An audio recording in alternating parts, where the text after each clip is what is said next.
A veces los mayores saltos en la ciencia vienen de donde menos te lo esperas, ¿verdad? De un error, de una desviación del plan.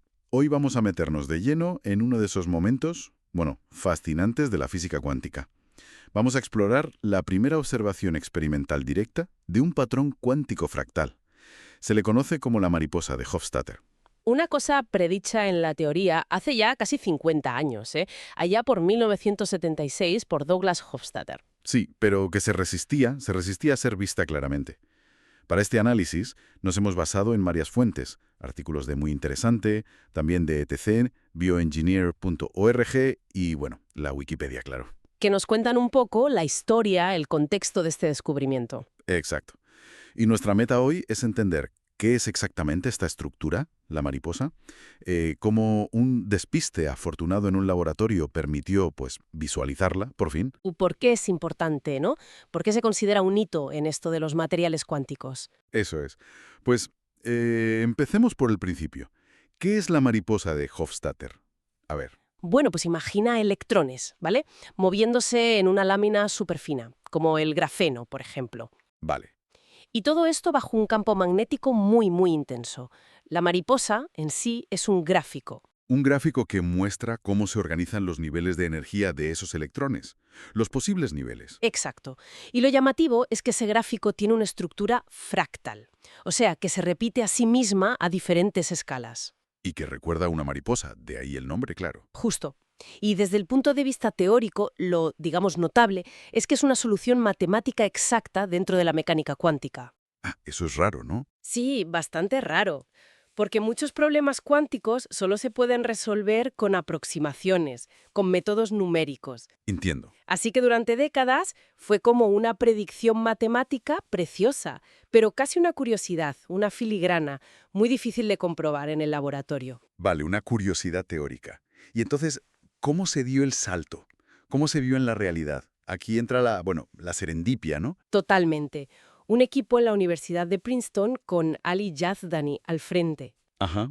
No la buscaban directamente, estaban investigando otra cosa, superconductividad en grafeno girado. Grafeno girado, o sea, dos capas. Sí, dos capas de grafeno, una encima de la otra, pero con un ángulo muy específico entre ellas, muy controlado. Vale. ¿Y qué pasó? Pues que al fabricar una de las muestras, resulta que el ángulo de giro no fue exactamente el que buscaban para el experimento de superconductividad. Hubo un pequeño error. Un error de fabricación. Eso es. Y ese error creó, sin querer, un patrón de interferencia distinto, lo que se llama un patrón de Moiré, pero con una escala mucho mayor de la esperada. Amba. Y fíjate qué curioso, esa estructura accidental resultó ser el escenario perfecto, ideal, para que la mariposa de Hofstadter, bueno, pues mostrara su estructura energética. O sea, que fue un caso claro de íbamos a por A y nos encontramos B, que era incluso más interesante. Exactamente eso. El error preparó la muestra perfecta, por así decirlo. Ya. Pero claro, tener la muestra es una cosa, y poder ver esa estructura energética es otra, ¿no?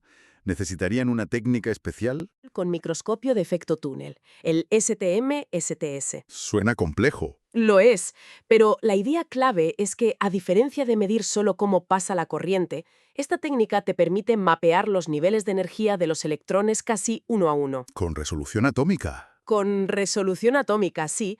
Es como tener por fin unas gafas de precisión cuántica para ver directamente ese espectro energético que Hofstadter había calculado sobre el papel. Increíble poder verlo así directamente. Pero creo que hubo más sorpresas, ¿no? ¿Que el experimento reveló algo más? Sí, sí, efectivamente.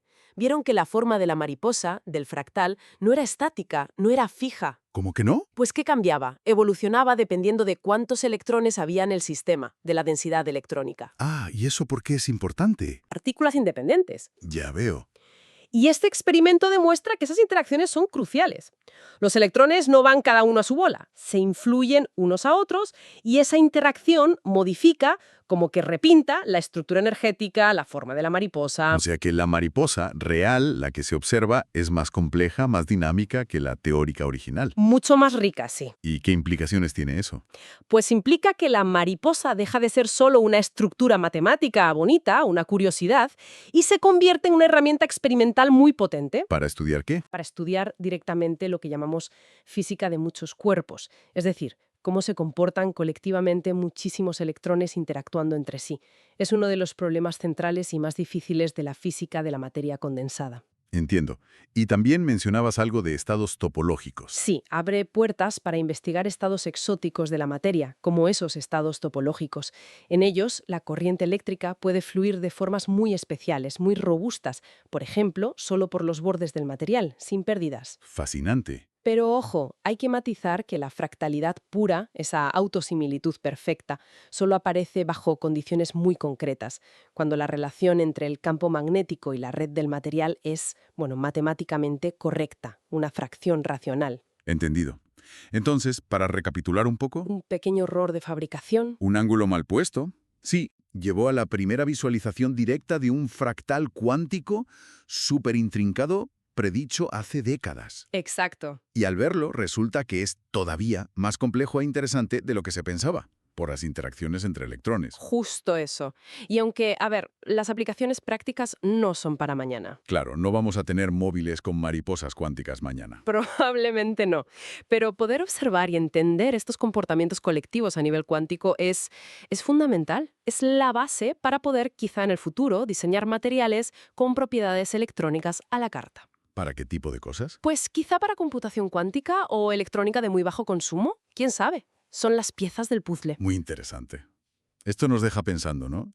Ahora que podemos ver, entre comillas, y estudiar estas danzas cuánticas fractales, que antes eran solo ecuaciones, ¿hasta dónde nos va a llevar esta nueva capacidad? Esta capacidad de observar y quizá de manipular la materia a esa escala tan pequeña, la nanométrica. Claro. ¿Qué tecnologías que hoy ni imaginamos podrían surgir de este control más fino sobre el mundo cuántico?